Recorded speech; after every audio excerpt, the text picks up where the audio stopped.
Hello to all of my dear students. Everybody, welcome to the class, and I hope everybody is ready for today's class. So, welcome Ankit, Uni.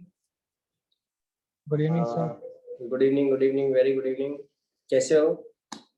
Good evening, sir. Sir, fine. चलो start करते हैं.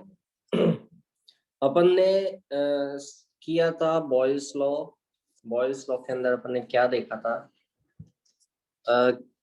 कि pressure जो है that is inversely proportional to pressure exerted by a given sample of gas is inversely proportional to its volume. ठीक है, volume आप बढ़ाओगे तो प्रेशर कम होता जाएगा सेम टेम्परेचर पर. टेम्परेचर आपको फिक्स रखना है और अमाउंट ऑफ गैस आपको फिक्स रखना है. तो एट कांस्टेंट टेम्परेचर और मोल पर, समझ आ गया, आपका प्रेशर और वॉल्यूम इनवर्सली रिलेटेड है. ये अपन ने देखा था. ठीक है, एक क्वेश्चन अपन जल्दी से करते हैं और फिर आगे के लॉज पढ़ते हैं. ठीक है, तो ये आप देख ही चुके हैं, बहुत अच्छी तरह से सबको आता है, बहुत अच्छा. ठीक है, आप लोगों को समझ में भी आ गया. लास्ट टाइम अपन ने ग्राफ भी ड्रॉ किए थे, समझे कि नहीं समझे? ठीक है, तो एक क्वेश्चन जल्दी से अपन करते हैं and that will help you to understand the concept, revise the concept. In fact, understand आपने पहले कर लिया था. ठीक है, बहुत इजी क्वेश्चन बॉयल्स लॉ का.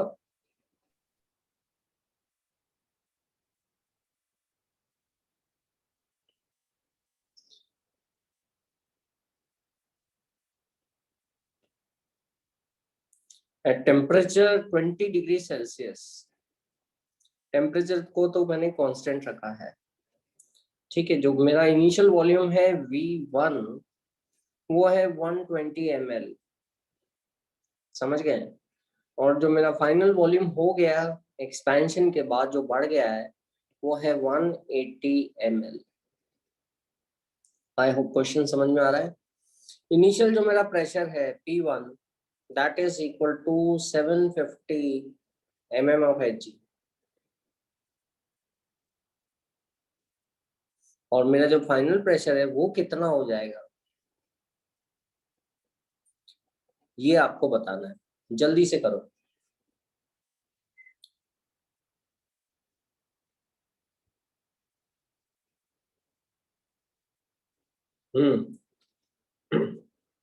फाइनल प्रेशर कम होगा कि ज्यादा होगा ये बताओ. वॉल्यूम बढ़ गया है, एक बढ़ता है इनवर्सली रिलेटेड में तो दूसरा कम होता है. समझ आ गया? इनवर्सली रिलेटेड इस तरह से होगा. तो अनवी जस्ट ये बताओ बेटा कि फाइनल प्रेशर कम होगा कि ज्यादा होगा पहले के मुकाबले.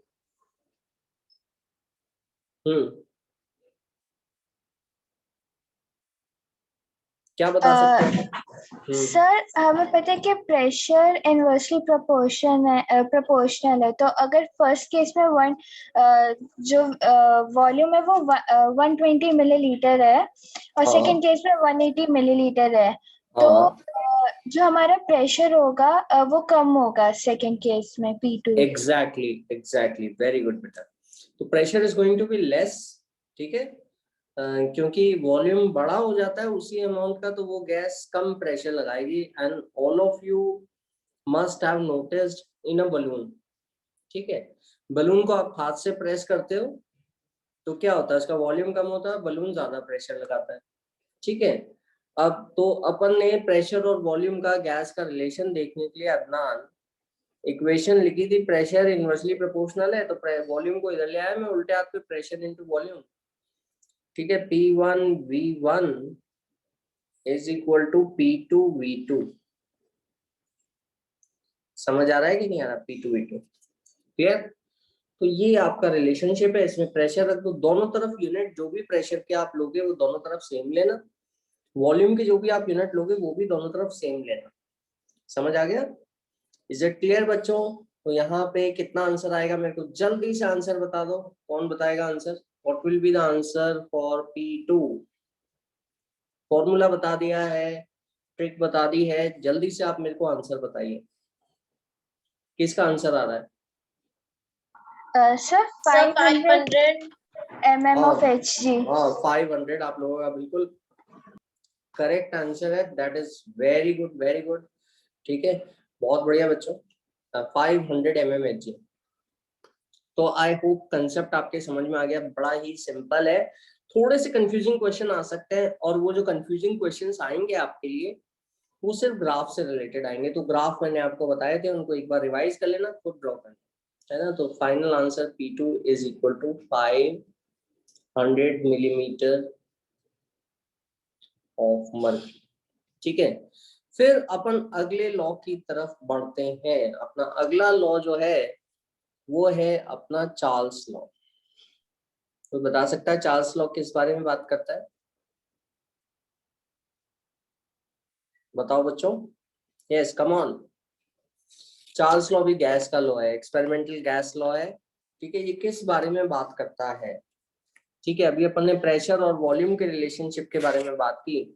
जो आपका चार्ल्स लॉ है वो आपका वॉल्यूम और टेम्परेचर के बारे में बात करता है। ठीक है, लॉ ये कहता है कि अगर आपका टेम्परेचर बदलता है तो वॉल्यूम भी बदलेगा, अगर फिक्स प्रेशर पर। ठीक है, तो मैं यहाँ पे लिख रहा हूँ for a given amount of gas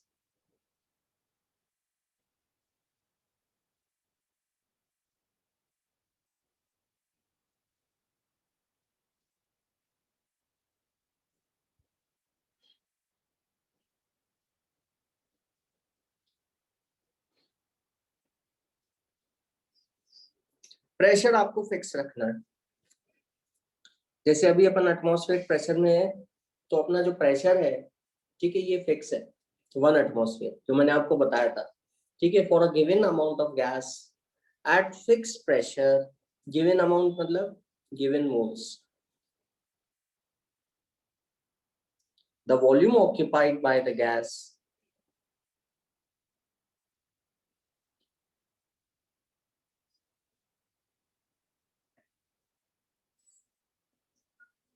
the volume occupied by the gas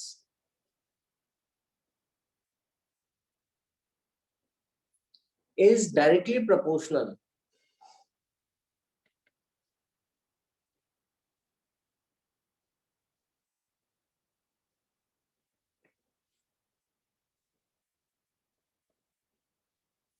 to its temperature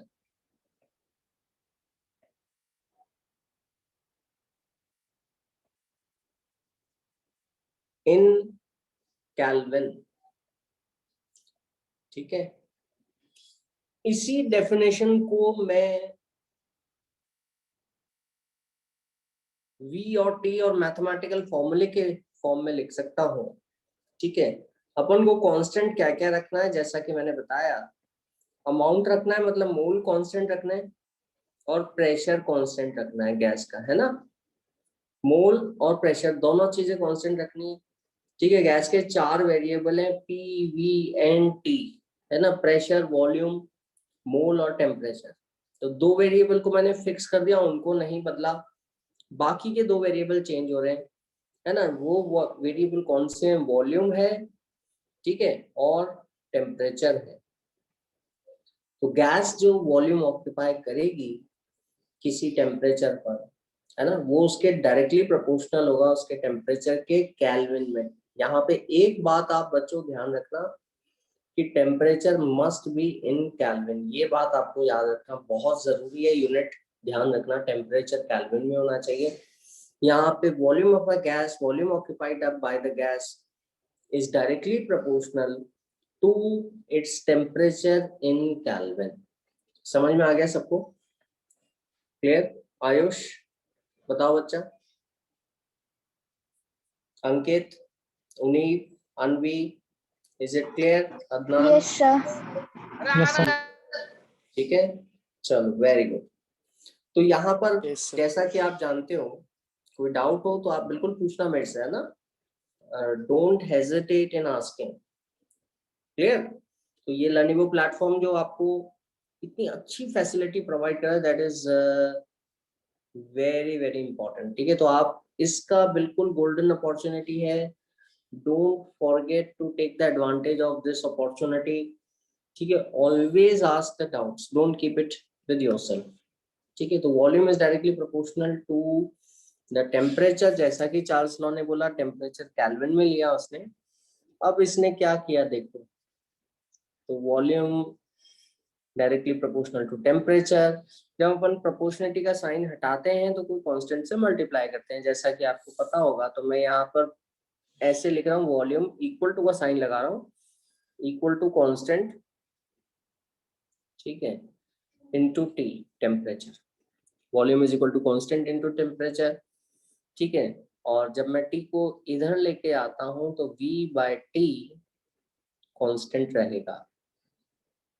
कब कांस्टेंट रहेगा? वॉल्यूम अपॉन टेम्परेचर का रेशियो। टेम्परेचर को केल्विन में रखना है। अगर आपने प्रेशर रखा फिक्स और मोल रखे फिक्स, तब, ठीक है। तो अपन ये देख सकते हैं कि v1 upon t1 is equal to v2 upon t2। अगर आप दो कंडीशंस ले रहे हो एक ही गैस के सैंपल के लिए, ठीक है, तो v1 अपॉन t1, क्योंकि v बाई टी कॉन्स्टेंट है, तो एक कंडीशन में v1 और t1 है वॉल्यूम और टेम्परेचर, तो दूसरी कंडीशन में v2 और t2 है। क्या ये v2 और t2 कुछ भी हो सकता है? नहीं, कुछ भी नहीं हो सकता, मन मुताबिक नहीं हो सकता। ये कनेक्टेड है इस चार्ल्स लॉ से, है ना, क्योंकि v बाई टी का रेशियो कांस्टेंट रखना है अपन को, तो v1 upon t1 is equal to v2 upon t2। क्या ये बात समझ में आई सबको? I hope it is clear to all of you, ठीक है। Yes, sir. हाँ, बताओ मेरे को, क्लियर? कोई doubt? No sir. Okay, very good, ठीक है। तो ये ऐसा क्यों होता है ना, इसको अपन थोड़ा और इंसाइट लेके सोचें। तो देखिए, आपने हॉट एयर बलून देखा है, या आपने एक वैसा नॉर्मल हॉट एयर बलून, तो चलो ठीक है, आपने नॉर्मल बलून भी देखा होगा। तो नॉर्मल बलून को आप क्या करोगे, फ्रिज में रख दो, ठीक है। फ्रिज में रख दोगे तो वो क्या होगा, थोड़ा छोटा हो जाएगा, कॉन्ट्रैक्ट हो जाएगा, उसका वॉल्यूम कॉन्ट्रैक्ट हो जाएगा, ठीक है। देखोगे आप, या आप खुद भी एक्सपेरिमेंट कर सकते हैं चार्ल्स लॉ का, कि अगर आप if you keep a balloon in fridge in the night, morning में आप उठ के देखोगे तो उसका वॉल्यूम कम हो गया। क्यों? क्योंकि उसका टेम्परेचर कम हो गया, क्योंकि वॉल्यूम और टेम्परेचर एक दूसरे के डायरेक्टली प्रोपोर्शनल हैं, जैसा कि मैंने लिखा। तो टेम्परेचर कम हो गया तो वॉल्यूम भी कम हो जाएगा, ठीक है। क्योंकि बलून बंद कर रखा है आपने, तो मोल्स तो उसके उतने के उतने ही है। दूसरा, प्रेशर भी उतना का उतना ही, एटमॉस्फेरिक प्रेशर में ही मैं बात कर रहा हूँ, ठीक है। उसी वॉल्यूम को आप हॉट वाटर में डिप कर दो तो वापस से उसका वॉल्यूम जो है फैल जाएगा, क्योंकि अगर आप टेम्परेचर बढ़ाओगे तो उसका वॉल्यूम एक्सपैंड हो जाएगा। समझ में आया कि नहीं आया सबको? ये आप एक्सपेरिमेंट चार्ल्स लॉ का घर पे खुद भी कर सकते हैं, ठीक है। All of you can do it, ठीक है। Just by reducing the temperature of the balloon, the volume of the air in the balloon, its volume is going to contract. Is it clear to all of you? ठीक है। तो ये v1 by t1 equal to v2 by t2, और अगर gas वही है और कोई नई कंडीशन आ जाती है आपके लिए, तो it is equal to v3 by t3, ठीक है। समझ में आ गया सबको? और एक क्वेश्चन करते हैं, न्यूमेरिकल क्वेश्चन, जिससे आपको समझ में और आ जाएगा।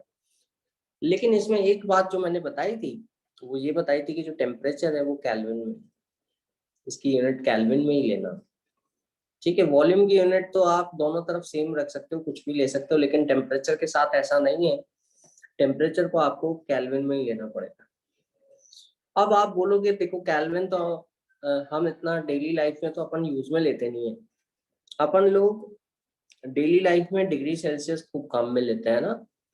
तो कोई मेरे को बोलेगा कि डिग्री सेल्सियस में थोड़ा सा रिलेशनशिप इसके बारे में बताया जाए, है ना। ये अपनी इच्छा रहेगी कि डिग्री सेल्सियस में करते तो क्या होता। मैंने बोला है कि केल्विन में ही लेना है, ठीक है, केल्विन में लिया मैंने, लेकिन डिग्री सेल्सियस में क्या हो जाएगा अंशिका, देखें अपन। ठीक है, तो यहाँ पर मैं ऐसा करता हूँ कि एक कंडीशन तो ले लेता हूँ, यहाँ पे डिग्री सेल्सियस में लिखने जा रहा हूँ, एक कंडीशन तो ले लेता हूँ 0 डिग्री सेल्सियस। ठीक है, कंडीशन कौन सी है डिग्री सेल्सियस वाली? 0 डिग्री सेल्सियस T1। ठीक है, और जो T2 है ये कोई T डिग्री सेल्सियस है। समझ आ गया? 0 डिग्री सेल्सियस और किसी और टेम्परेचर पे, क्योंकि एक टेम्परेचर कंपेयर करने के लिए आपको क्या करना पड़ेगा, एक टेम्परेचर कुछ भी ले लो, 0 ले लो। ठीक है, अब अपन को यहाँ पे ये फॉर्मूला जो अपन मेजर करेंगे, ये 0 डिग्री सेल्सियस पे T0 कह देता हूँ मैं, है ना, टेम्परेचर को। और इस टेम्परेचर पे मान लो कोई भी वॉल्यूम है, कितने भी लीटर हो सकते हैं, वो गैस की आपने इनिशियल वॉल्यूम कितनी ली है उस पर निर्भर करेगा। जैसे आपने एक बलून लिया, उसको फ्रिज में रख दिया, 0 डिग्री सेल्सियस पे फ्रीजर में रखा, उसका जो इनिशियल वॉल्यूम है वो V0 बोल रहा है। ठीक है, और फाइनल वॉल्यूम हो जाएगा V, ये फाइनल हो जाएगा। तो अपन इसी रिलेशन को अब डिग्री सेल्सियस में लिखने की कोशिश करेंगे, तो V0 बाय इनिशियल टेम्परेचर जो है आपका T1 जो है वो T0 ले लिया मैंने ना, 0 डिग्री सेल्सियस लिया, 0 डिग्री सेल्सियस। लेकिन इस इक्वेशन में पुट कर रहा हूँ ऊपर वाली इक्वेशन में, लेकिन जो मेन इक्वेशन है वो मेरे को ये कहती है कि टेम्परेचर को कभी मेरे को सेल्सियस में नहीं रखना, मेरे को केल्विन में रखना है। हालांकि टेम्परेचर 0 डिग्री सेल्सियस जरूर है, लेकिन मेरे को उसकी वैल्यू केल्विन में निकाल के रखनी पड़ेगी। तो डिग्री सेल्सियस को केल्विन में चेंज करने के लिए मैंने क्या करा, 273.15 ऐड कर दिया। समझ में आया कि नहीं आया? ठीक है, इसी तरह से मैंने क्या किया, नई कंडीशन जो ली, तो दूसरी कंडीशन जिसको मैं नापने आ रहा हूँ उस पर वॉल्यूम V कह दिया। ठीक है, उसमें टेम्परेचर T डिग्री सेल्सियस है, लेकिन जैसा कि मैंने बताया कि इस इक्वेशन में you can't keep temperature in degree Celsius, you have to keep it in degree kelvin, है ना। तो यहाँ पे केल्विन में रखने के लिए 273 और जोड़ा आपने। समझ में आ रहा है कि नहीं आ रहा बच्चों? Anshika yes sir. समझ रहे हो? ठीक है, तो अब ये रिलेशनशिप क्या बन जाएगा? ठीक है आयुष, वेरी गुड। अब ये रिलेशनशिप कैसा दिखने लगेगा, है ना। देखो ये तो बड़ा सीधा सा रिलेशनशिप है केल्विन में। अगर न्यूमेरिकल आता है तो आप केल्विन में बदल के ही कर दो, ऊपर वाला रिलेशनशिप लगा दो। लेकिन कोई आपसे डेलिबरेटली पूछे कि हाँ मेरे को तो डिग्री सेल्सियस वाला ही फॉर्मूला चाहिए, तब ये अपन को शो करना है, प्रूव करना है। ठीक है, तो मैं यहाँ पर इसको लिख रहा हूँ V0 बाय V0 क्या है, जो वॉल्यूम है गैस का 0 डिग्री सेल्सियस पे 273.15 degree Celsius is equal to V T degree Celsius plus 273.15। यहाँ पे भी मेरे को केल्विन में चेंज करने के लिए 273 ऐड करना पड़ेगा। 273 ऐड कर दो, 15 को अपन नेग्लेक्ट कर देते हैं। ठीक है, तो वॉल्यूम जो भी हो जाएगा वो कैसा होगा, यहाँ पर V0 बाय 273। ठीक है, 0.15 में नेग्लेक्ट कर रहा हूँ for the sake of simplicity. Temperature जो डिग्री सेल्सियस में लिया था मैं, इस पूरे नीचे वाले ब्रैकेट को इधर लेके आ रहा हूँ, क्रॉस मल्टीप्लाई करके ऊपर दूसरी साइड पे ऊपर लेके आ रहा हूँ, प्लस 273। ठीक है, ये ऐसा फॉर्मूला आ गया। और इसको और मैं थोड़ा सा डिटेल में देखता हूँ, तो V0 ये 273, ये खोल दिया मैंने ब्रैकेट, ये 273 ने डिवाइड कर दिया, बाहर V0 बचा, plus V0 by 273 into temperature in degree Celsius.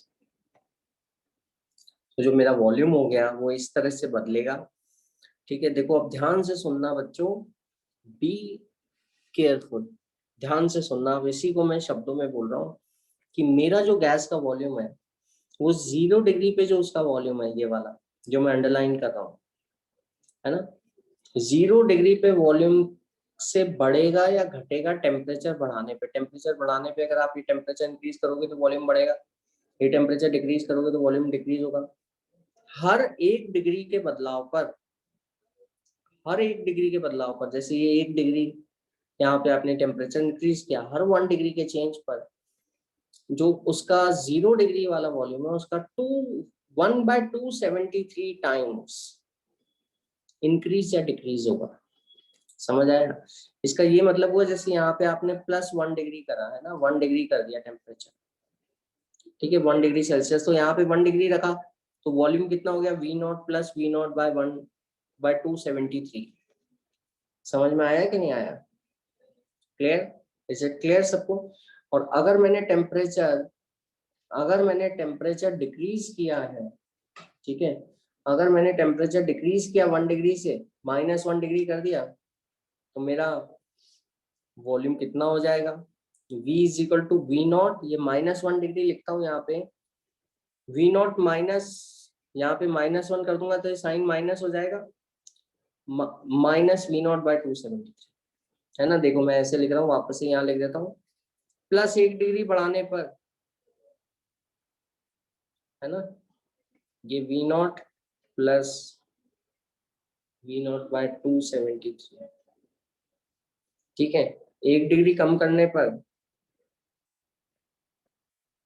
ये टेम्परेचर आ गया। समझ में आया कि नहीं आया? समझ में आया ये? मैं कह रहा Yes, हूँ sir. ठीक है, क्लियर। तो ऐसे करते करते अगर आप ये देखो, ये 1 डिग्री बढ़ाने पे ये +1 आ गया, 1 डिग्री कम करने पे ये आ गया, है ना। तो हर 1 डिग्री पर जो उसका 0 डिग्री का वॉल्यूम है उसमें उसके 1/273 ऑफ द 0 डिग्री वॉल्यूम का जोड़ कर दो या घटा दो, सब्ट्रैक्ट कर दो, वो आपका गैस का वॉल्यूम बन जाएगा। समझ गए? क्लियर? अब जैसे ऐसे करते करते अगर मैं आपसे पूछता हूँ कि -273 डिग्री सेल्सियस पे, इसी फॉर्मूले के आधार पर, ये फॉर्मूला वही है जो ऊपर वाला है ना, वही फॉर्मूला है, यही फॉर्मूला है, लेकिन यहाँ पर मैंने टेम्परेचर को डिग्री सेल्सियस में लिया है। समझ गए? टेम्परेचर को डिग्री सेल्सियस में लिया है, तो अगर मैं -273 डिग्री सेल्सियस कर देता हूँ टेम्परेचर, तो मेरा वॉल्यूम कितना हो जाएगा? कौन बताएगा मेरे को? -273 डिग्री सेल्सियस पे वॉल्यूम कितना हो जाएगा? जल्दी से बताओ। अंशिका, अनवी, आयुष,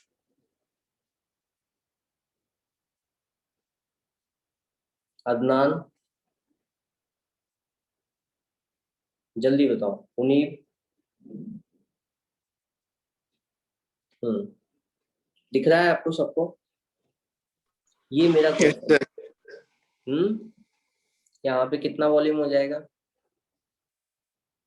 इस फॉर्मूले के बेसिस पर कितना वॉल्यूम हो जाएगा अगर मैं 273 डिग्री सेल्सियस यहाँ रखता हूँ, -273 डिग्री सेल्सियस यहाँ रखूंगा, तो ये वॉल्यूम कितना हो जाएगा? Sir V0, 0। हाँ 0 हो जाएगा, एग्जैक्टली बेटा, वेरी गुड। V0 माइनस, है ना, V0/273, क्योंकि मैं टेम्परेचर माइनस में रख रहा हूँ इसलिए मैंने माइनस का साइन को बाहर निकाल दिया, और टेम्परेचर डिग्री सेल्सियस में 273 ही रखा है ना। तो ये कितना हो गया?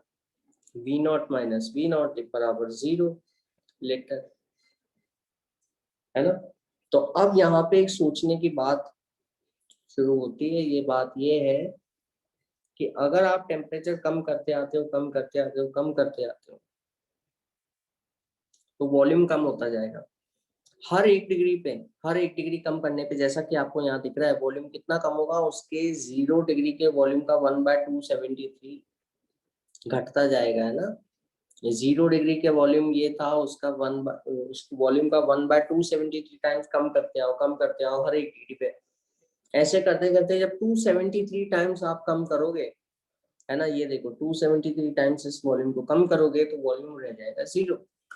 ठीक है, अगर आप टेम्परेचर और कम, थॉट एक्सपेरिमेंट है, और कम करोगे तो वॉल्यूम कितना आएगा? और ज्यादा मान लो कोई बोले कि मैं तो 373 लूंगा टेम्परेचर, है ना, मैं यहाँ पे लिख रहा हूँ।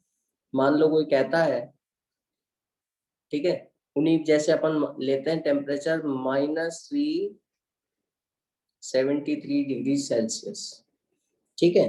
तो कोई अगर इस टेम्परेचर की बात करे तो यहाँ पे वॉल्यूम कितना होगा गैस का, इस फॉर्मूले के अनुसार, इस ऊपर वाले फॉर्मूले के अनुसार जो आपने लिखा है इसमें वॉल्यूम कितना होगा, ये जो फॉर्मूला आपने लिखा है डिग्री सेल्सियस वाला, बताएं बच्चों। तो वॉल्यूम कितना हो गया, volume is equal to V naught, यहाँ पे माइनस को मैंने बाहर निकाल दिया है, ठीक है, वी नॉट, ठीक है।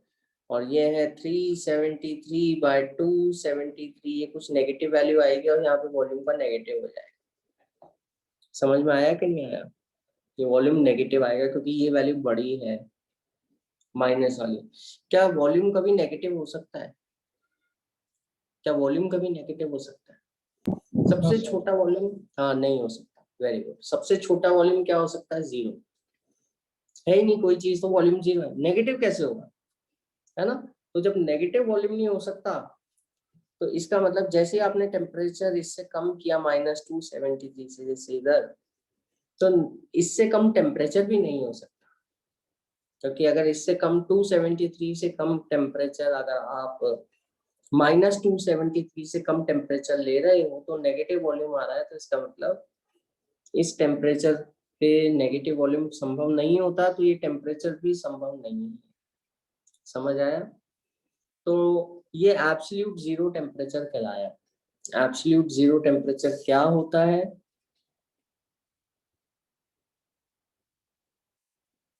Absolute zero, absolute zero temperature क्या होता है, ये होता है आपका -273.15 डिग्री सेल्सियस, ठीक है।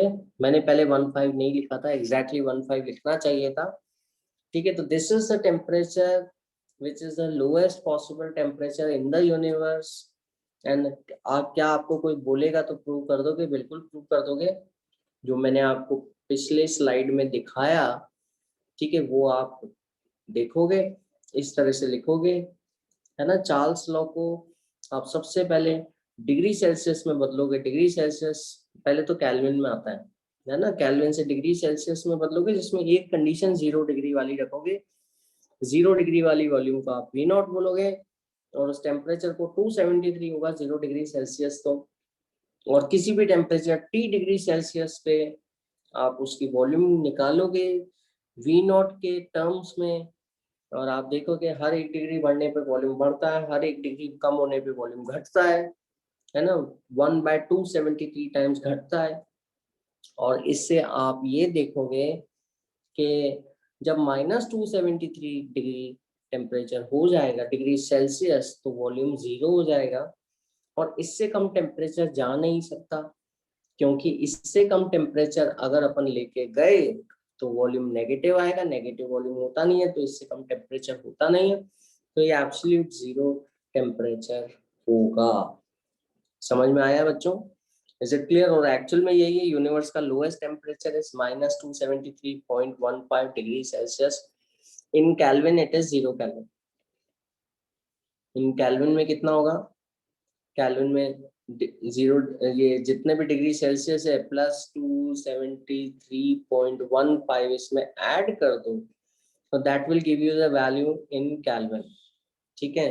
तो कितना है केल्विन में, -273.15 +273.15, तो ये 0 केल्विन है, इसलिए इसको एब्सोल्यूट जीरो कहते हैं, है ना। लेकिन ये एक्सपेरिमेंट अपन ने सोच लिया, यहाँ पे न्यूमेरिकल अपने सामने आ गया, प्रैक्टिकली कोई कर नहीं पाएगा, है ना। प्रैक्टिकली बच्चों क्यों नहीं कर पाएगा, कोई बता सकता है मेरे को? अंकित बताओ बेटा, अंकित, अदनान, नो आइडिया। उन्हीं प्रैक्टिकली कोई ये नहीं कर पाएगा। सोच तो लिया अपन ने, थॉट एक्सपेरिमेंट कर लिया अपन ने। आयुष, क्या रीजन हो सकता है?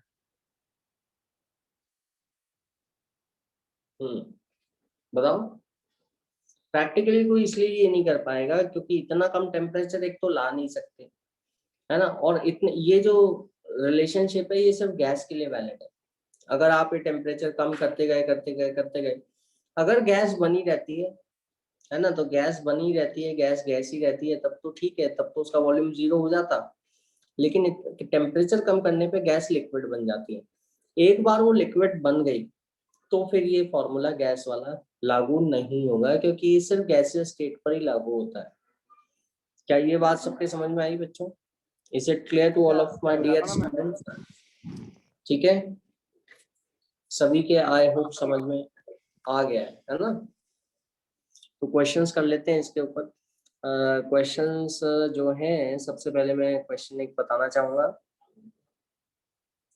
बड़ा सिंपल क्वेश्चन है, ठीक है, ऑब्जेक्टिव में आते रहते हैं, ध्यान से पढ़ो, है ना, वैल्यूज को ढंग से रखो, टेम्परेचर को केल्विन में चेंज करना ना भूलना, है ना, यूनिट्स का ध्यान रखना। बस यही सिली मिस्टेक होती है और इसलिए आंसर गलत आता है ना। तो मैं आपको क्वेश्चन दे रहा हूँ।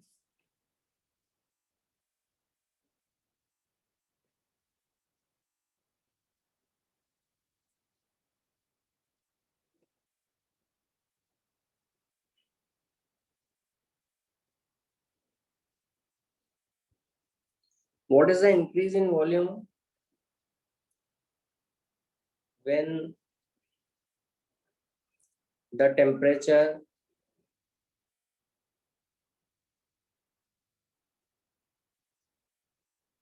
of increase in volume बताना है आपको, है ना, कितनी बढ़त हुई वॉल्यूम में, है ना। ये भी ध्यान रखना, सेंटेंस को ध्यान से पढ़िए आप लोग, कितना वॉल्यूम बढ़ जाए, फाइनल वॉल्यूम नहीं, कितना बढ़त है। when the temperature of 27 degrees Celsius is increased to 47 degrees Celsius,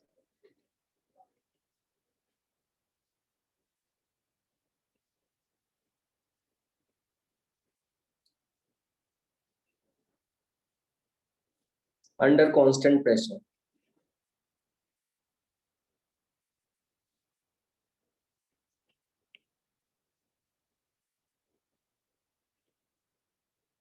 किसी सैंपल ऑफ गैस के लिए, मतलब मोल्स तो कांस्टेंट है ही। What is the increase in volume when the temperature is increased from 27 degrees Celsius to 47 degrees Celsius?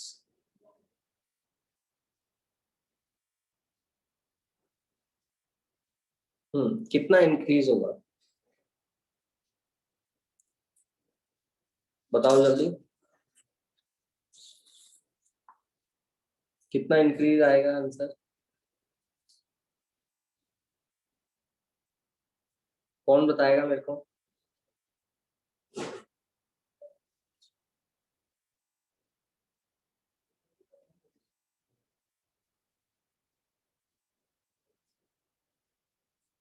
हम्म बताओ।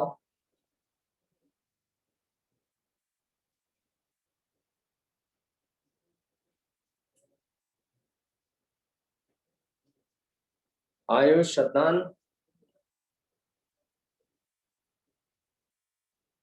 पुनीत, जल्दी से बताओ कैलकुलेट करके, क्या आंसर आ रहा है? अनवी, इंक्रीज बताना बेटा, फाइनल वॉल्यूम मत बताना।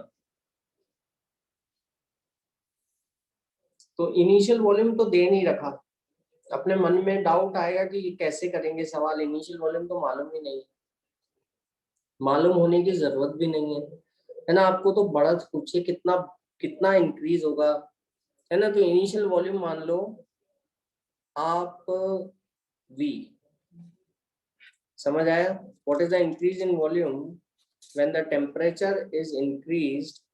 ठीक है, मान लो मैं ऐसा करता हूँ कि चलो आपके लिए सिंप्लीफाई कर देता हूँ, इनिशियल वॉल्यूम को मैं ले लेता हूँ 600 ml। आप करके बताओ, इनिशियल वॉल्यूम आप v ले सकते थे, है ना। अगर मैं 600 ml देता हूँ मान लीजिए, तो अब बताओ मेरे को,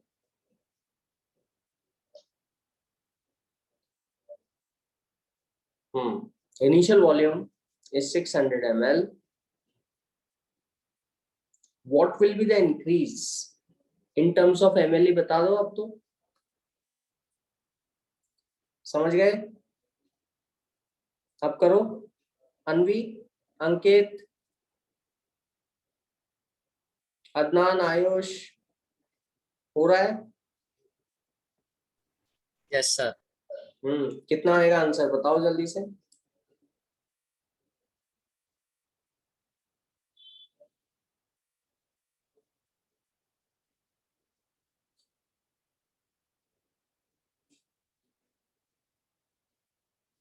किसी का आया? बड़ा सिंपल है, v1 upon t1 equal to v2 upon t2, 600 ml। Volume का तो आप कोई भी यूनिट ले सकते हो, लेकिन दोनों तरफ सेम यूनिट रखना। टेम्परेचर कितना है केल्विन में? T1 कितना है बताओ जल्दी से, कौन बताएगा मेरे को? 27 डिग्री सेल्सियस में 273 केल्विन ऐड कर दो, 273.15 या 0.15 को निगलेक्ट कर दो, ये हो गया 300 केल्विन। समझ आया? यहाँ पे टेम्परेचर है 27 डिग्री सेल्सियस और 273 ऐड करा, कितना हो गया? 300। समझ में आया कि नहीं आया? क्लियर? सर 300 के कहाँ से? 300 केल्विन 27 डिग्री है ना सेल्सियस। Yes sir. हाँ, तो अपन को केल्विन में चेंज करना है टेम्परेचर। टेम्परेचर को केल्विन में बदलना है। केल्विन में बदलने के लिए अपन क्या करते हैं, 273 और जोड़ते हैं, तभी तो केल्विन में लेना पड़ेगा। जैसे 0 डिग्री सेल्सियस होता तो कितना केल्विन होता? 273 होता। 27 है तो कितना हुआ? 300 केल्विन। समझ में आया? तो 600 ml है और 300 केल्विन अपन ने लिया। अब बताओ मेरे को फाइनल वॉल्यूम कितना हो गया? पता नहीं अपन को कितना हो गया, V मान लो उसको, है ना? V2 नया वॉल्यूम, नया टेम्परेचर कितना हो गया? 47 डिग्री सेल्सियस। सर 640 आ रहा है क्या answer?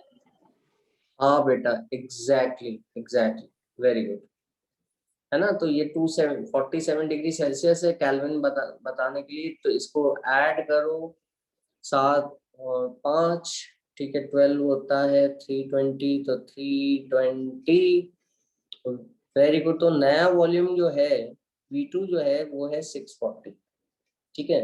Anvi has given the correct answer 640 ml, ठीक है। अब वापस से क्वेश्चन पे आओ। केल्विन होगा। 320 केल्विन, हाँ बिल्कुल, यूनिट लिखना ना भूलें, है ना? और ये यहाँ पे यूनिट वही होगी जो वॉल्यूम की यूनिट यहाँ ली गई है। समझ में आ गया बच्चों? तो अब ऐसा है, क्वेश्चन पे वापस आओ और वापस पढ़ो कि क्वेश्चन क्या पूछ रहा है और उस चीज का जवाब दो। क्वेश्चन पूछ रहा है कि what is the increase in volume, volume में कितनी बढ़त हुई। इंक्रीज तो इनिशियल वॉल्यूम के मुकाबले देखोगे तो 600 ml है आपका, तो सर कितनी 40 volume? Millilitre.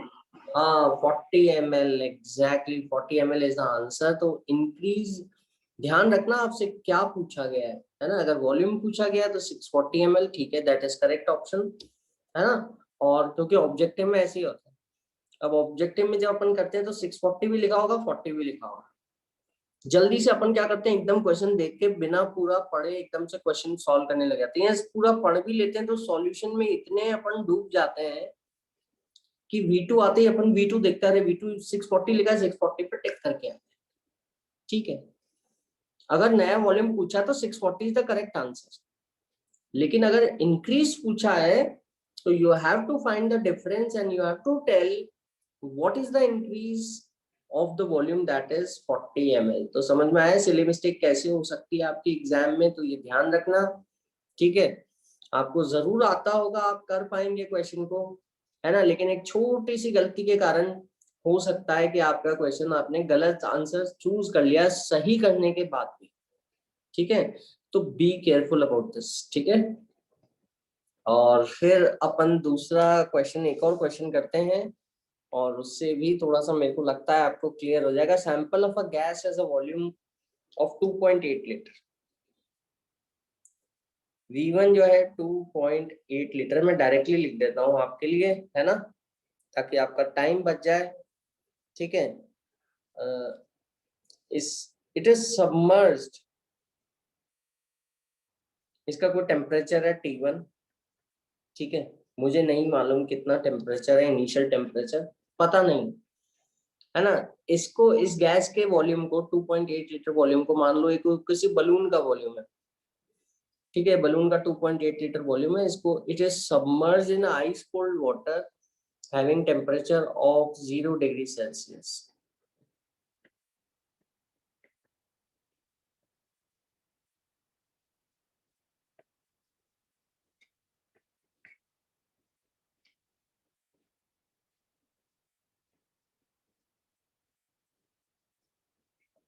It is submerged in ice cold water of temperature equal to 0 degree Celsius. ठीक है, अब इसमें पूछा गया है, इसमें वॉल्यूम भी बता दिया इन्होंने, द वॉल्यूम डिक्रीज, क्योंकि वॉल्यूम कम हो जाएगा। The volume is decrease to 2.57, 2.80 है ये, है ना। The volume is decreased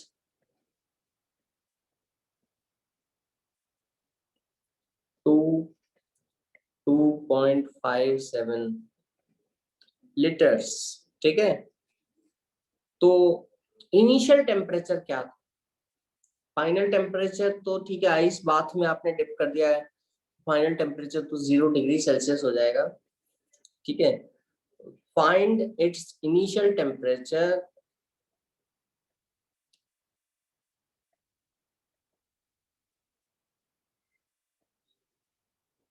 find its initial temperature in degree Celsius and in Kelvin. Sir, 0 degree Celsius is final temperature. हाँ, 0 डिग्री तो फाइनल टेम्परेचर है ना, 0 डिग्री तो फाइनल टेम्परेचर है। आपको इनिशियल टेम्परेचर बताना है, कितना रहा होगा initial temperature. Question I hope सभी को क्लियर है, समझ में आ गया बच्चों? All of my dear student, is it clear to all of you? Yes, sir. Okay, very good. हाँ, तो अब करो जल्दी से, क्या आंसर आ रहा है। जरूरी नहीं है कि हर बार आपको फाइनल टेम्परेचर ही पूछा जाए, ये क्वेश्चन अपन को ये भी बता रहा है कई बार इनिशियल कंडीशंस भी पूछी जा सकती हैं। ठीक है, अपन को तो वो ध्यान रखना है कि कैसे वेरी होगा। मैं यही कर दूंगा, इसको मैं हटा रहा हूँ यहाँ से, है ना। आई होप नोट कर लिया है सबने, ठीक है। Yes, sir.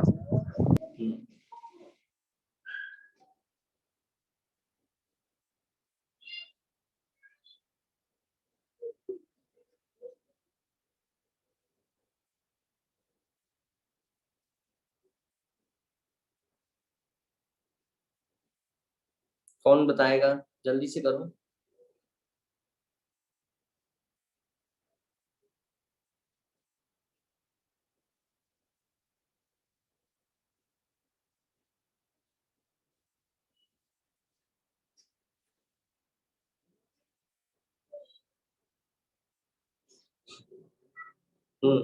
कौन बताएगा?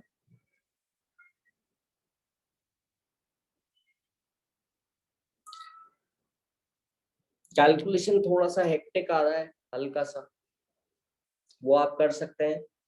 अगर टाइम बचाना है तो अभी तो मैं कह सकता हूँ कि ठीक है, थोड़ा सा आप जल्दी करने की कोशिश करें, ठीक है, क्योंकि एग्जाम में भी ऐसे ही वैल्यूज आएंगी अगर, तो आपको you have to be careful. ठीक है, तो अपन, मैं लिख तो देता हूँ, आपकी हेल्प करता हूँ। अपन, मैं भी स्टार्ट करता हूँ, V1/T1 is equal to V2/T2। ठीक है, और जो V2/T2 है ये है 2.57। T2 है फाइनल टेम्परेचर जो कि 0 डिग्री सेल्सियस है, केल्विन में लिखूंगा 273।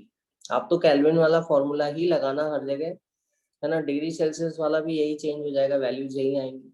तो केल्विन वाला फॉर्मूला याद रखना बहुत आसान है, V1/T1 equal to V2/T2। Temperature kelvin में रखना, है ना, यहाँ पे वॉल्यूम लीटर में है, ये केल्विन में है, ठीक है। इसी तरह से V1 जो है अपना, इधर मैं वैल्यूज डाल रहा हूँ, V1 है 2.8 लीटर, ठीक है। V2 कितना, ये V2 तो बता दिया मैंने, और T1 कितना है ये थोड़ा सा अपन को जानने की इच्छा है ना। तो ये डेटा जो है मैंने इसमें फिल कर दिया है, और T1 मैं निकाल लूंगा, क्रॉस मल्टीप्लाई कर देता हूँ। T1 अभी डिनोमिनेटर में है, I will send it on the right hand side in the numerator, ठीक है। तो ये कितना होगा, 2.8 इंटू 273 डिवाइडेड बाय 2.57। समझ आया, इज इट क्लियर? तो ये टेम्परेचर T1 आ गया। कितना आ रहा है मेरे को जरा बताओ जल्दी से। और डिग्री सेल्सियस में कितना आ रहा है, ये तो केल्विन में ही आंसर आएगा, क्योंकि इस इक्वेशन पे जो आप वर्कआउट करते हो ये आंसर हमेशा केल्विन में आता है। समझ गए बच्चों? उसको डिग्री सेल्सियस में चेंज करना पड़ेगा। कौन बताएगा मेरे को, जल्दी से करके बताओ। अनवी क्या आंसर आ रहा है?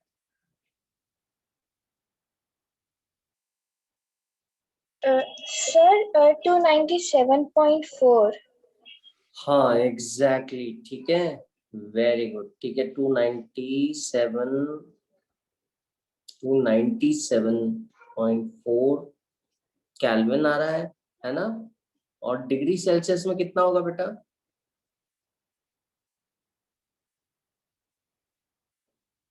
इसमें से 273 घटा दो, 273 घटा दो तो डिग्री सेल्सियस में सब्ट्रैक्ट कर दोगे तो कितना होगा?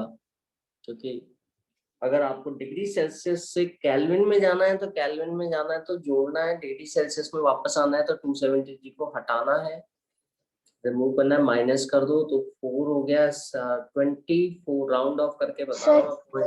24.4 डिग्री सेल्सियस। हाँ एग्जैक्टली बेटा, एग्जैक्टली, वेरी गुड। तो अप्रोक्सीमेटली 24 डिग्री सेल्सियस आंसर होगा। और किस किस का आ रहा है माय डियर स्टूडेंट्स आंसर, जल्दी से बताओ मेरे को। वेरी गुड अनवी, टेल मी क्विकली। अंकित, उनीब, कितना आंसर आ रहा है बताओ भाई, बोलो। आयुष, अदनान,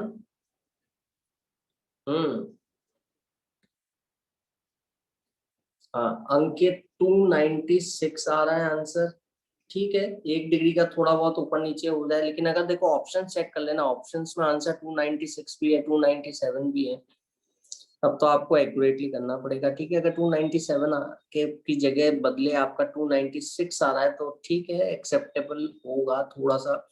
ऑप्शन चेक कर लेना, अगर ऑप्शंस दूर दूर हैं, जैसे एक ऑप्शन है 250, एक ऑप्शन है 297, एक ऑप्शन है 305 और एक ऑप्शन है 320, तब तो आप ठीक है, तो 296 आ गया, 297 के आसपास ही होगा, आंसर कर दो और इससे कैलकुलेट कर लो। समझ में आ गया? लेकिन अगर ऑप्शन ही ऐसे हैं आपके चारों ऑप्शन 297, 296, 295, 298, तब तो आपको एग्जैक्टली करना पड़ेगा, है ना। तब फिर आप अप्रोक्सीमेशन, फिर तो पूरा एक्यूरेट कैलकुलेट कर, लेकिन ऐसा होता नहीं है। तो आप देख लो ऑप्शंस की कितने पास पास है और कितना एक्यूरेसी से आपको करना पड़ेगा।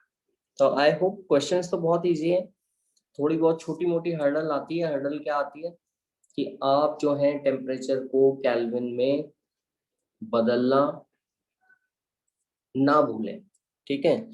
फिर इसके ग्राफ के भी सवाल आते हैं, जैसा कि मैंने आपको बताया कि V is directly proportional to T। अपन ने बात चार्ल्स लॉ की यहाँ से शुरू की थी, है ना। V बाय टी होगा कांस्टेंट, ठीक है, या V is equal to constant times the temperature, excuse me ठीक है। सर। हाँ बताओ। सर क्वेश्चन में तो सर डिग्री सेल्सियस और केल्विन दोनों में ही दे रखा है। हाँ पूछा है कि दोनों में बताना है आपको आंसर। तो सर केल्विन मतलब डिग्री करना जरूरी है? और जहाज वाज वो नहीं चलाते हाँ उसको भी नहीं करते नहीं नहीं, वो तो ऐसा कोई जरूरी नहीं है। वो तो अपन ने क्या है कि एक प्रैक्टिस के लिए दोनों में कर लिया। समझ आ गया? Yes sir. ऑप्शन तो क्या है, एक ही दे रखा होगा, डिग्री सेल्सियस में दे रखा होगा या केल्विन में दे रखा होगा। ऑप्शन तो एक ही दे रखा होगा, ठीक है।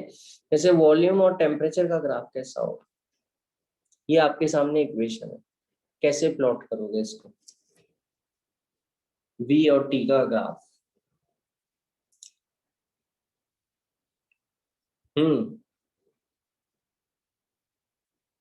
कौन बताएगा मेरे को?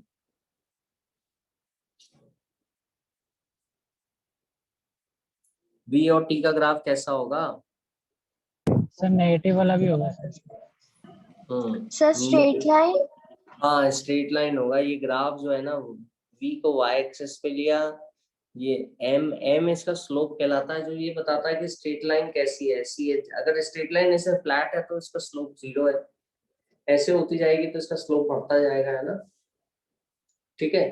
तो y is equal to slope into X. एक बात तो ये अपन को समझने की है, जो बड़ी बेसिक सी बात है, वो ये है कि यहाँ पे अगर x 0 रखोगे तो y भी 0 हो जाएगा, क्योंकि m उससे मल्टीप्लाई हो रहा है।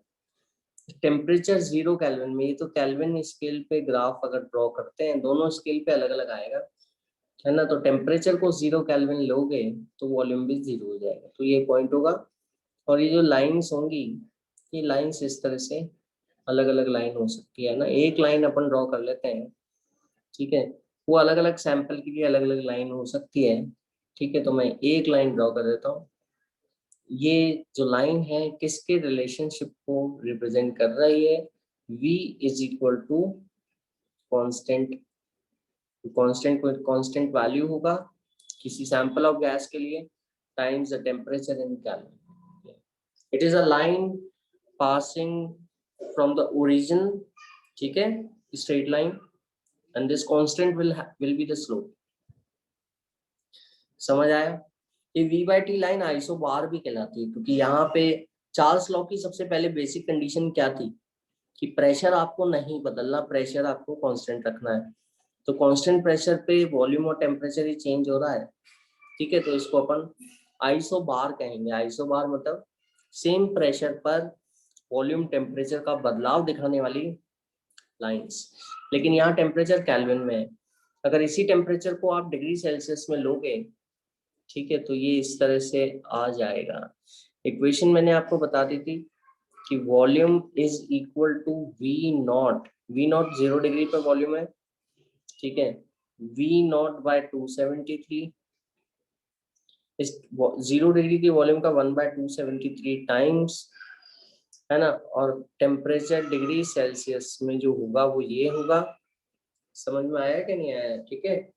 तो यहाँ पर आप जो इक्वेशन लिखेंगे, है ना, इस इक्वेशन को देखेंगे, टेम्परेचर यहाँ पे मैं लिख रहा हूँ T डिग्री सेल्सियस, है ना, ये वॉल्यूम है। नॉर्मली तो लीटर में चलता है अपना, है ना, सिस्टम, ठीक है। ये 0 डिग्री सेल्सियस है ग्राफ। 0 डिग्री सेल्सियस पे वॉल्यूम कितना है? V0, ठीक है। हर 1 डिग्री बढ़ने पर, हर 1 डिग्री टेम्परेचर बढ़ने पे वॉल्यूम बढ़ जाएगा या घट जाएगा? इससे देखो, मैंने ऐसे ग्राफ लिया, बढ़ जाएगा या घट जाएगा, है ना, ठीक है।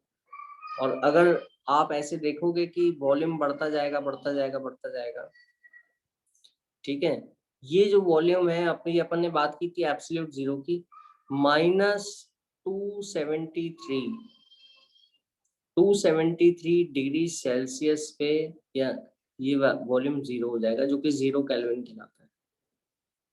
समझ आया? 273 पे वॉल्यूम 0 हो जाएगा, एब्सोल्यूट 0। लेकिन अब यहाँ पे एक और बात है जो मैंने आपको बताई थी कि ये केवल अपने ख्यालों में है ना, प्रैक्टिकली तो नहीं कर सकते। तो मैं क्या करता हूँ, इस पूरी लाइन को लिखने की बजाय ऐसे डॉटेड लाइन से ड्रॉ कर देता हूँ। मतलब ये एक्चुअल में पहुंच तो नहीं पाओगे आप इतने कम टेम्परेचर तक, और पहुंच भी गए तो वॉल्यूम जो है ना, गैस नहीं रहेगी, लिक्विड हो जाएगी। तो लिक्विड के लिए फॉर्मूला लगना बंद हो जाएगा। लेकिन अपन ऐसा सोच रहे हैं, इस फॉर्मूले से सोच रहे हैं कि टेम्परेचर कम होगा तो वॉल्यूम यहाँ पे आते हैं, तो बिल्कुल 0 हो गया। देखो वॉल्यूम कम होता है ना, तो 0 केल्विन है ना, 0 केल्विन पे वॉल्यूम जो है 0 हो गया, या -273 पे 0 हो गया। 0 डिग्री पे वॉल्यूम 0 नहीं होता, कुछ 0 डिग्री के वॉल्यूम को V नॉट बोला गया है। तो क्या ये समझ में आ गया सभी बच्चों को? वॉल्यूम और टेम्परेचर का ग्राफ केल्विन में समझ में आया कि नहीं आया? My dear students, is it clear to all of you? ठीक है, yes sir. Okay, very good. इसका ध्यान रखना, छोटी मोटी गलती नहीं होनी चाहिए। कुछ ग्राफ और कर लेते हैं अपन, फिर अगले लॉ पे चलते हैं, ठीक है? तो अगला जो अपना ग्राफ हो सकता है, देखो इसी को मैं उल्टा सीधा करके यही सवाल पूछूंगा वैसा, है ना?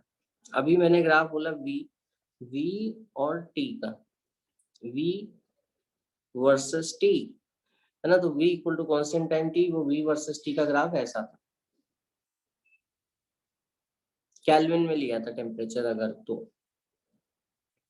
v वर्सेस t का ग्राफ अगर डिग्री सेल्सियस लिया है तो वो ऐसा है, ठीक है? समझ आ गया? जिसमें इधर वाला हिस्सा जो है ना, उसको डॉटेड लाइन से दिखाना, ठीक है? अच्छा, v वर्सेस 1/t का ग्राफ कैसा हो? v वर्सेस 1/t का ग्राफ कैसा रहेगा?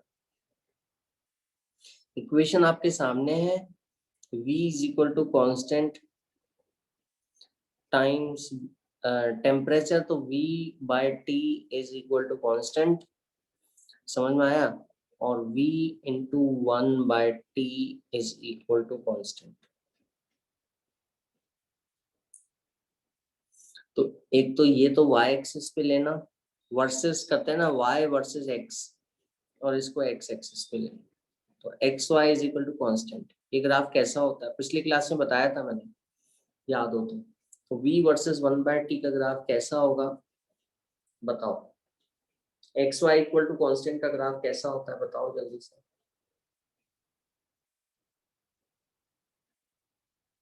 कौन बताएगा मेरे को? Sir horizontal line. Horizontal line, देखो यहाँ पे ये सर v एक्सिस पे, मतलब कि वॉल्यूम के साथ। मल्टीप्लिकेशन में है बेटा दोनों, x और y। जब x और y जब भी मल्टीप्लिकेशन में होगा तो हॉरिजॉन्टल लाइन नहीं होगा, वो कोई कर्व हो।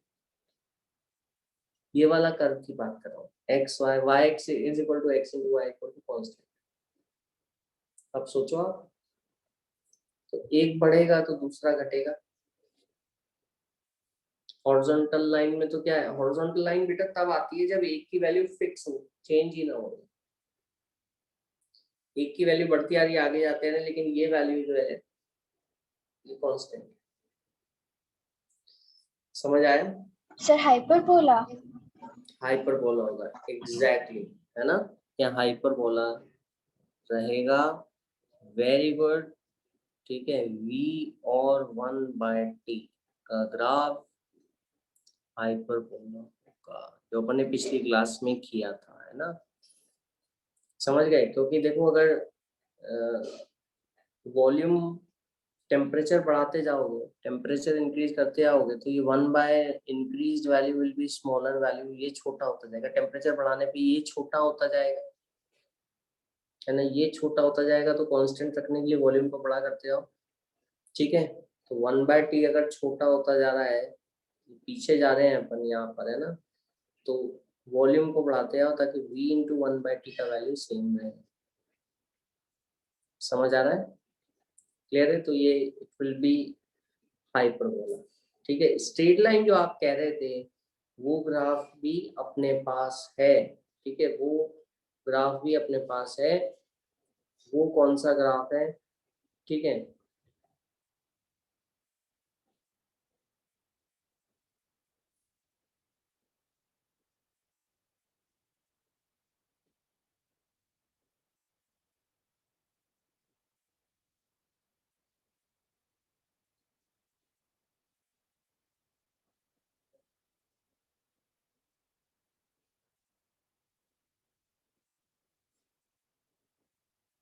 v equal to constant time t, ठीक है। तो vt ग्राफ तो ये वाला है अपने पास, ये स्ट्रेट लाइन है, ठीक है।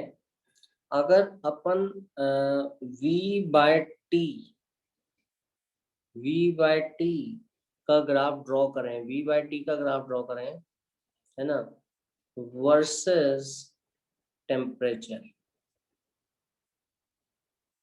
Versus temperature. टेम्परेचर बढ़ रहा है ना, तो वॉल्यूम भी बढ़ रहा है, but V by T constant रहेगा, है ना। ये अगर इंक्रीज होगा तो ये भी इंक्रीज होगा, in a way that V by T is going to, the value of V by T is not going to change, so V by T will remain constant.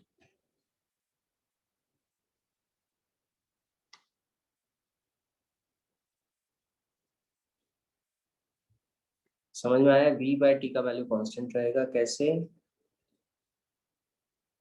ये देखो, ये V by T y axis पे ले लिया और temperature को मैंने x axis पे लिया, तो V by T का वैल्यू तो वही रहेगा।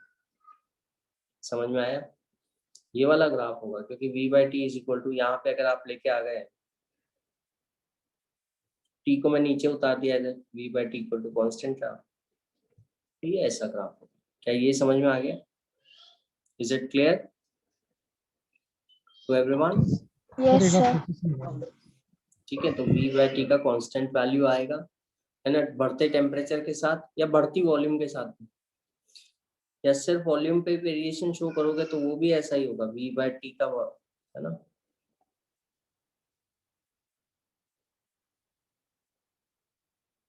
ठीक है, ये भी अगर टेम्परेचर बढ़ता आ रहा है V by T का वैल्यू कांस्टेंट रहेगा, क्यों? क्योंकि V भी बढ़ रहा है ना, V भी बढ़ रहा है अंकित, और T भी बढ़ रहा है। यहाँ पे ग्राफ में तो मैं दिखा रहा हूँ कि टेम्परेचर अगर बढ़ता जा रहा है, देखो ग्राफ में तो दिखा रहा हूँ कि टेम्परेचर बढ़ता जा रहा है, तो V by T का वैल्यू क्या होगा? ग्राफ में आधी बात बोली गई है एक्स एक्सिस पे कि टेम्परेचर बढ़ रहा है, तो अपन जानते हैं कि टेम्परेचर अगर बढ़ता है तो वॉल्यूम भी बढ़ता है, ये देख लो आप, है ना। टेम्परेचर बढ़ता है, वॉल्यूम भी बढ़ता है, किस तरह से बढ़ता है? चार्ल्स लॉ में कि V by T का वैल्यू तो सेम रहता है। ठीक है, जैसे आप ऐसे कर दो, ठीक है, कि 3 और 8 ये वॉल्यूम है, ये टेम्परेचर है, समझ रहे हो? अब टेम्परेचर बढ़ाता हूँ, ठीक है, टेम्परेचर मैंने कर दिया मान लीजिए ऐसे करा 6, है ना, और उस वो भी 16 हो जाएगा। समझ आ रहा है? टेम्परेचर बढ़ा, वॉल्यूम भी उसी रेशियो में बढ़ जाता है। इसी तरह से तो वैल्यू कितनी आती है? वापस से वही वैल्यू आ रही है, 2 3 जा 6, 2 8 जा 16, 8/3 वैल्यू आ रही है। इसी तरह से टेम्परेचर को मैं कर दूं 12, टेम्परेचर को मैंने कर दिया 12, है ना, मान लीजिए, तो वॉल्यूम कितना हो जाएगा? उसी तरह से बढ़ेगा वॉल्यूम भी 4 गुना हो जाएगा, 32 समझ में आया अंकित? यहाँ पे क्या होगा? तो यहाँ पे क्या होगा? 4 3 जा 12, 4 8 वही वैल्यू आएगी 8/3, वही 8/3 वैल्यू आएगी। तो टेम्परेचर बढ़ रहा है लेकिन V by T की वैल्यू वही रहेगी। क्या ये समझ में आया आपके? ठीक है, कांस्टेंट वैल्यू, ठीक है, तो कांस्टेंट वैल्यू रहेगी तो ग्राफ ऐसे रहेगा। लेकिन एकदम से लगता नहीं है ना देख के, या मैं इसको ऐसे भी लिख दूं कि V by T और V का, ये बात अधूरी सी लगती है ना, क्योंकि देखो टेम्परेचर बढ़ रहा है तो वॉल्यूम भी बढ़ेगा, हाँ बढ़ेगा, लेकिन V by T, वो टेम्परेचर बढ़ रहा है वॉल्यूम भी बढ़ेगा, तो इस तरह से बढ़ेंगे कि V by T का वैल्यू फिक्स रहने वाला है। तो ये तो ऐसे फिक्स चलता है, देखो ये बढ़ नहीं रहा, ऊपर नीचे नहीं हो रहा है, क्यों? क्योंकि V भी बढ़ रहा है, T भी बढ़ रहा है, दोनों का रेशियो कैंसिल आउट होके वही वैल्यू आ रहा है। समझ गए बच्चों? Is it clear to all of our dear students? Yes, sir. है ना, तो let's move to the next gas law, जो कि है गे-लुसाक्स लॉ।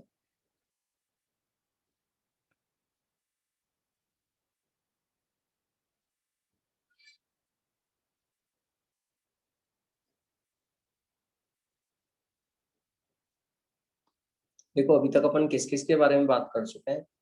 अपन ये बात कर चुके हैं कि प्रेशर और वॉल्यूम के बीच में बॉयल्स लॉ से रिलेशनशिप देख चुके हैं।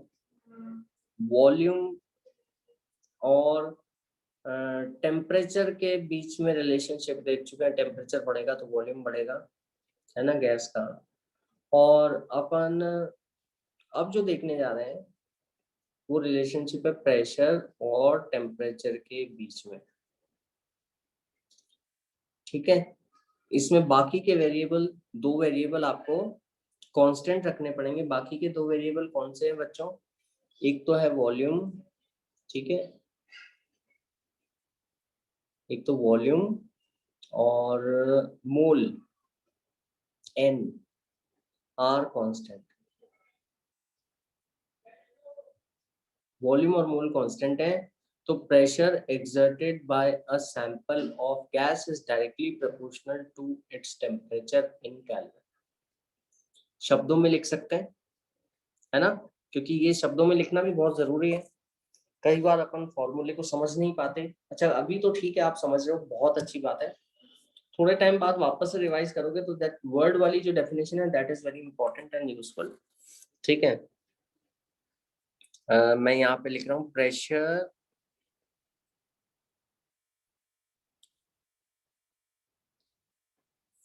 exerted by a given sample of gas। Given sample of gas मतलब मोल, है ना। हैविंग कांस्टेंट वॉल्यूम मतलब मोल, गिवन सैंपल मतलब मोल तो कांस्टेंट हो ही गए।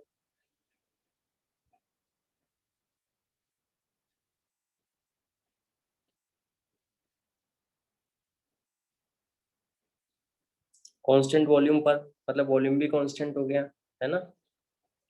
Is directly proportional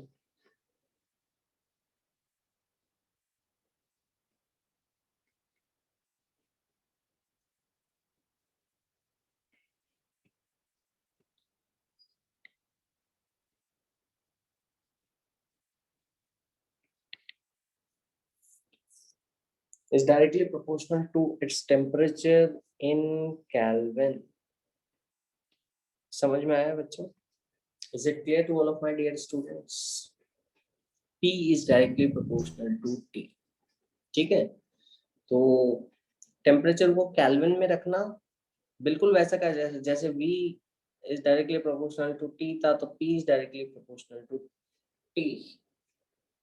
PV VT PT relationship है ना। तो प्रेशर टेम्परेचर को केल्विन में रखेंगे, डिग्री में नहीं। हाँ बिल्कुल केल्विन में रखेंगे। अगर आपने केल्विन में ना रखा तो वैसा ही रिलेशन आएगा जो V और T का डिग्री सेल्सियस वाला था ना, वैसा ही रिलेशन, वैसा ही इक्वेशन आएगा। लेकिन अब जो इक्वेशन आएगा वो प्रेशर और टेम्परेचर के बीच होगा, पहले वॉल्यूम और टेम्परेचर के बीच आ रहा था। समझ गए? तो मैं यहाँ पे लिख रहा हूँ प्रेशर और कांस्टेंट लगा दो, इक्वल टू लगा दिया ऊपर वाले इक्वेशन में, प्रोपोर्शनलिटी साइन हटाकर, तो यहाँ पे कांस्टेंट टाइम्स टेम्परेचर, ठीक है। तो मैं लिख देता हूँ P upon T is equal to constant होगा, और इसका ये मतलब निकला कि एक गिवन वॉल्यूम पर, गिवन सैंपल ऑफ गैस पर P बाई T कांस्टेंट है, मतलब एक condition P1 by T1 equal to P2 by T2 equal to P3 by T3, ऐसे एंड सो ऑन। एक ही गैस के लिए वॉल्यूम नहीं बदलना चाहिए, ठीक है। तो ये तो आप फिक्स वॉल्यूम पर ऐसे सोच सकते हो। इसका एग्जांपल है कि आपका प्रेशर कुकर जिसमें से आप उसकी विसल हटा दो। विसल से तो क्या होता है, विसल होती है ना प्रेशर कुकर पे, है ना। प्रेशर कुकर पे विसल होती है तो उससे स्टीम निकल जाती है। मान लो उसको विसल हटा दो प्रेशर कुकर की, और उसको उसके जो ऊपर जो होल होता है ना, जैसे वो उसकी विसल लगी रहती है, उसको प्लग कर दो, मतलब बंद कर दो उसको। तो ये एग्जांपल हो जाएगा। सब बम हो जाएगा। हाँ हाँ बिल्कुल सही बात। तो क्या होगा, टेम्परेचर बढ़ाते आओगे बढ़ाते आओगे बढ़ाते आओगे, फिर कोई निकलने की जगह बची नहीं स्टीम की। अभी तो विसल होती है, विसल क्या करती है कुछ हद तक तो ठीक है।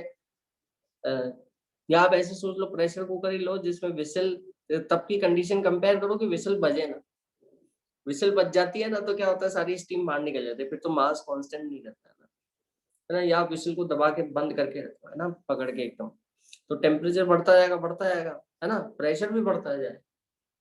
समझ आया कि नहीं आया? ठीक है, तो एक हद के बाद उस क्या होगा, ब्लास्ट होने का चांस रहता है। ठीक है, लेकिन प्रेशर कुकर में ब्लास्ट नहीं होता, उसके नीचे एक वो सेफ्टी वॉल लगा रहता है हैंडल के नीचे, है ना, तो वो रप्चर हो जाता है। समझ आया? तो एक्चुअल में ये लॉ जो है ना, ये बहुत जरूरी है, इंडस्ट्रियल बहुत जरूरी है। इंडस्ट्रियल क्या, ये अपने घर में भी जरूरी है। जैसे आप देखते हो कई बार समटाइम द एक्सीडेंट्स हैपन, है ना, उन्हीं, जैसे कई जगह आग लग जाती है ना, तो क्या होता है, गैस का जो सिलेंडर होता है वो फट जाता है ना। ये जो एलपीजी सिलेंडर होता है वो किस लिए फट जाता है, वो इसलिए फटता है क्योंकि मान लो वो बंद है ना, और बंद है तो उसमें से गैस निकल नहीं पा रही, टेम्परेचर बढ़ता गया, प्रेशर बढ़ता गया, और वो इतना बढ़ गया कि उसने जो एलपीजी गैस का सिलेंडर होता है उसमें जो लोहे की शीट है, उस शीट को तोड़ दिया, है ना, तो वो ब्लास्ट हो जाता है एकदम से बहुत तेज। ठीक है, तो ये अपन को काफी इम्पोर्टेंट लॉ है ना, क्योंकि जितने भी जो केमिकल प्लांट्स होते हैं या जो पेट्रोलियम के प्लांट्स होते हैं या जो गैस टैंकर्स होते हैं, उसका डिजाइनिंग में ये वाला लॉ काम में आता है ना। गैस टैंकर्स होते हैं खूब सारे, है ना, उनकी डिजाइनिंग में सब काम में आता है, क्योंकि उनके अंदर गैस भरी होती है, कांस्टेंट वॉल्यूम में बंद होता है वो, तो वॉल्यूम भी कांस्टेंट है, अमाउंट भी कांस्टेंट है, तो किस हद तक वो कितना प्रेशर झेल पाएंगे, कितना गर्म होने पे नहीं एक्सप्लोड होंगे, ये जानना बहुत जरूरी हो जाता है। तो उस पर लिखा रहता है, हर गैस का जो कंटेनर होता है ना, उस पर लिखा रहता है, मेंशन रहता है कि इसको इस टेम्परेचर, सेफ्टी के लिए इस टेम्परेचर से इसको ज्यादा हीट ना करें। समझ आया? इसके लिए इसको ज्यादा हीट ना करें, क्योंकि ज्यादा हीट कर दोगे तो हो सकता है बढ़ा हुआ प्रेशर आपका जो टैंक का मटेरियल है, हालांकि वो लोहे का है, वो झेल ना पाए और वो टूट जाए, है ना, ब्लास्ट हो जाए। तो सेफ्टी के लिए बहुत जरूरी है। ठीक है, तो ये टेम्परेचर जो है केल्विन में है। अगर कोई डिग्री सेल्सियस में लेना चाहे तो ले सकता है, जिसमें पहली कंडीशन जो है 0 डिग्री पे ले लो, तो प्रेशर जो होगा 0 डिग्री पे प्रेशर, ये प्रेशर है 0 डिग्री का, ठीक है, का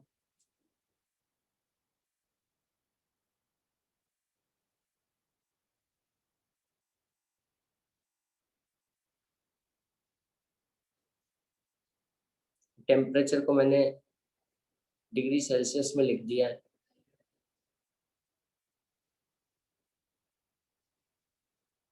उसके 0 डिग्री के प्रेशर के 1/273 टाइम से हर 1 डिग्री पर प्रेशर बढ़ेगा या घटेगा। हर 1 डिग्री बढ़ाने पर, हर 1 डिग्री इंक्रीज करने पे 1/273 टाइम इंक्रीज होगा। 1 डिग्री कम करने पे यहाँ पे कितना होगा, 1 - 1/273, 1 डिग्री कम कर दिया 0 डिग्री से, तो इतना कम होगा। और जैसा कि अपन ने वहां देखा था कि जैसे वॉल्यूम करते कम करते करते करते 0 हो जाता है, तो प्रेशर भी 0 हो जाएगा। -273 पे ले लोगे तो ये जो प्रेशर है ये कितना होगा, 0 हो जाएगा। 0 केल्विन पे प्रेशर, गैस का वॉल्यूम 0 हो जाता है, तो प्रेशर भी 0 हो जाता है। थॉट एक्सपेरिमेंट में फॉर्मूले के साथ सोचें अगर, तो प्रैक्टिकली तो संभव होता नहीं है इतना कम टेम्परेचर। दूसरी बात, गैस लिक्विड बन जाती है। ठीक है, इंपॉर्टेंस समझ में आ गई। ग्राफ इसके बिल्कुल वैसे के वैसे ही होंगे जैसे ग्राफ आपके अपन ने पहले देखे, जैसे P और T का graph, P versus T kelvin में, तो इसका ग्राफ ऐसा होगा, P equal to constant time T है ना, तो ये स्ट्रेट लाइन इक्वेशन है ना, Y equal to mx, P और T ओरिजिन से पास होने वाली स्ट्रेट लाइन है। ठीक है, इसका कुछ स्लोप होगा। अगर आप इसका ग्राफ ड्रॉ करेंगे तो फिर ये लाइन, स्ट्रेट लाइन जो है ओरिजिन से पास नहीं होने वाली, ये ग्राफ इक्वेशन ऐसी होगी कि ये P है और ये T है, ये डिग्री सेल्सियस में, यहाँ पर ये यहाँ पर केल्विन में है बच्चों, तो ये ऐसे चलेगी।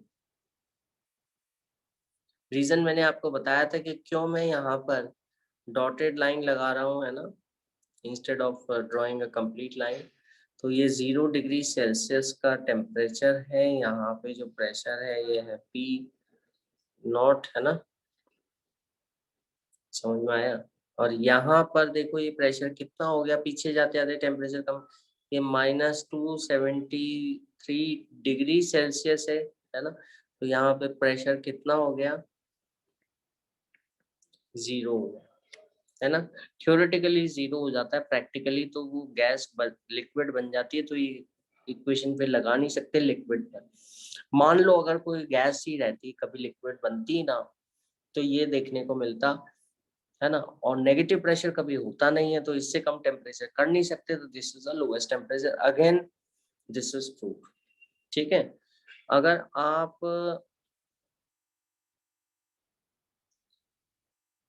मैं अगले पेज पे ले लेता हूँ, P और 1/T का ग्राफ ड्रॉ करेंगे। देखो P/T is equal to constant, समझ गए बच्चों। तो P और 1/T का ग्राफ अगर ड्रॉ करेंगे तो कैसा होगा, कौन बताएगा मेरे को। ये y एक्सिस पे ले लो और ये x एक्सिस पे ले लो। Sir hyperbola. हाँ बिल्कुल, ये हाइपरबोला होगा, वैसा का वैसा ही होगा जैसे v और 1/T का था, है ना। लेकिन यहाँ पर ये P है और यहाँ पे 1/T है, क्योंकि दो का जब प्रोडक्ट कांस्टेंट होता है तो ग्राफ स्ट्रेट लाइन में जाता है, कर्व बन जाता है, ये हाइपरबोला कर्व है आपका, है ना, इस तरह से रहेगा। और अगर मैं बोलता हूँ उन्हीं, अगर मैं कहता हूँ कि P/T का ग्राफ वर्सेस टेम्परेचर अगर ड्रॉ करोगे तो ये कैसा ग्राफ होगा, P/T वर्सेस टेम्परेचर, ये ग्राफ कैसा रहेगा, बताओ जल्दी से। Sir horizontal. ये स्ट्रेट लाइन रहेगा।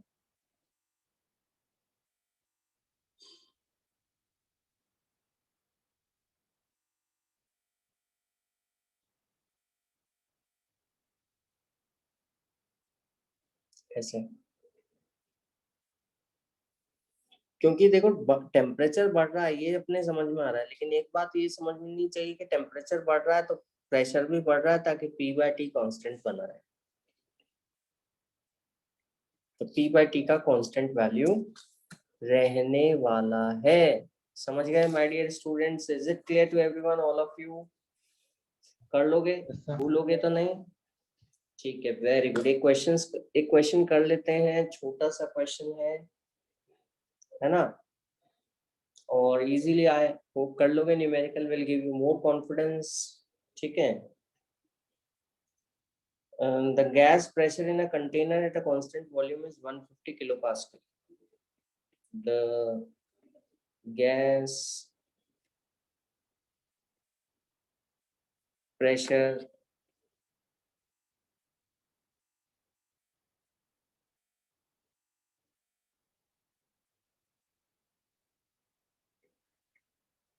in a container at constant volume की बात चल रही है ना,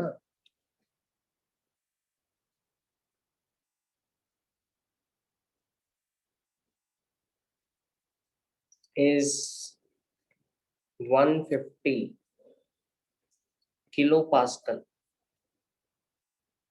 किलो मतलब होता है 1000, है ना, तो 150 इंटू 10⁻³ पास्कल भी कर सकते हो आप इसको, किलो को 1000 लिखते हो, या किलो में ही चलने दो, एट 27 डिग्री सेल्सियस पर इतना प्रेशर, जब इस वेसल को मैं गर्म कर दूंगा तो प्रेशर कितना हो जाएगा, व्हाट इज द प्रेशर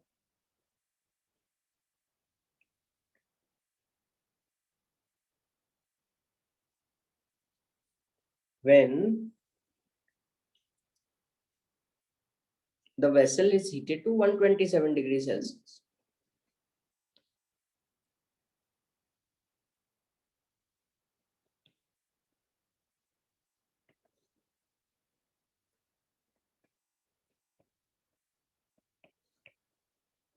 हाँ बताओ बच्चों, क्वेश्चन आई होप सबके समझ में आ गया, बड़ा सिंपल सा लैंग्वेज है।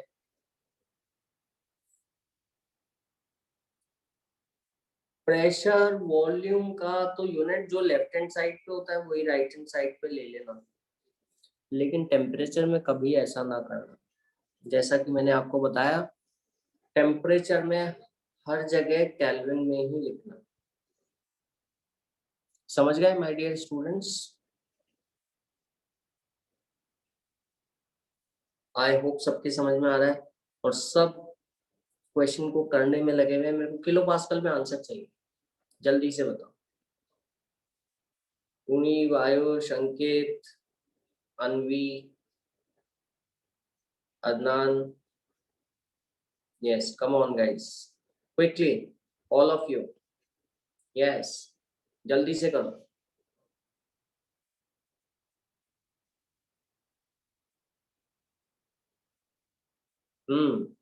क्या आंसर होगा?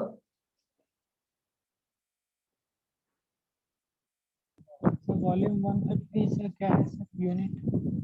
हाँ, तो ये पास प्रेशर है, कांस्टेंट वॉल्यूम है, वॉल्यूम तो कांस्टेंट है, प्रेशर 150 किलो पास्कल लिया है, टेम्परेचर को केल्विन में कर देना। नया प्रेशर क्या हो जाएगा? P2 क्या हो जाएगा ये बताना है। P2 कितना हो जाएगा? क्या आंसर आ रहा है?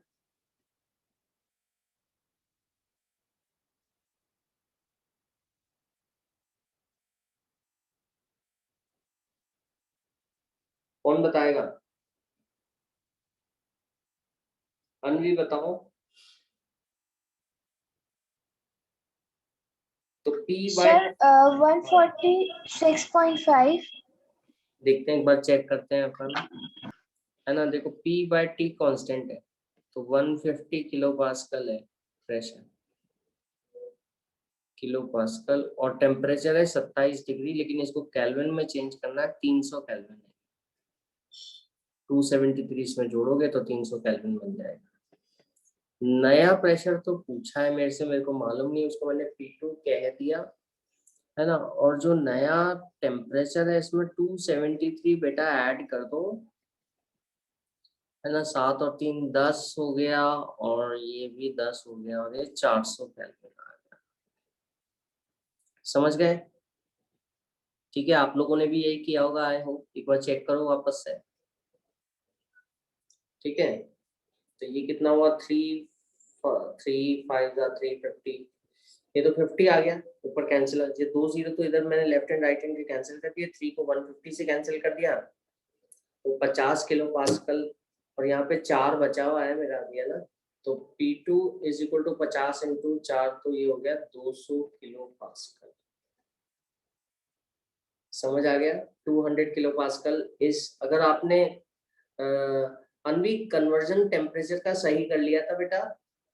Yes sir. सर एक्चुअली मैंने 120 डिग्री सेल्सियस लिख दिया था, 127 डिग्री सेल्सियस की जगह okay question. Okay okay okay, कोई प्रॉब्लम नहीं है, ठीक है, कोई दिक्कत नहीं।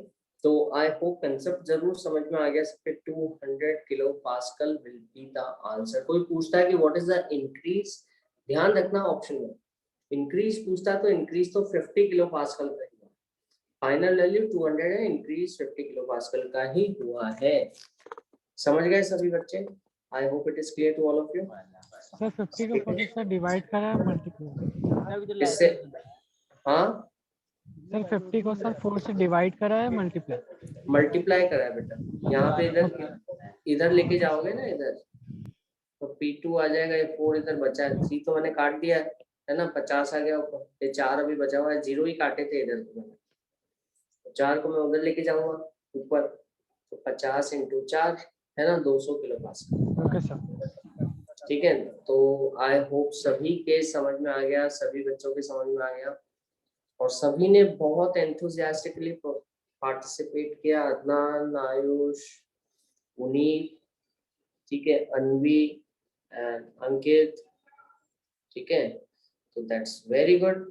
तो let me end the class and let me say goodbye to all of my dear students। अगले टाइम पे मिलते हैं अपन और लॉज के साथ। अब अगला काम अपना क्या होगा, अपन इन सारे लॉज को कंबाइन करेंगे और एक नया लॉ बनाएंगे, है ना, जिसमें सब कुछ एक साथ, अभी दो पे वर्क कर रहे हैं, सब कुछ तीनों चीजें बदलेंगी तो अपन एक साथ वर्क कर पाएंगे, ठीक है।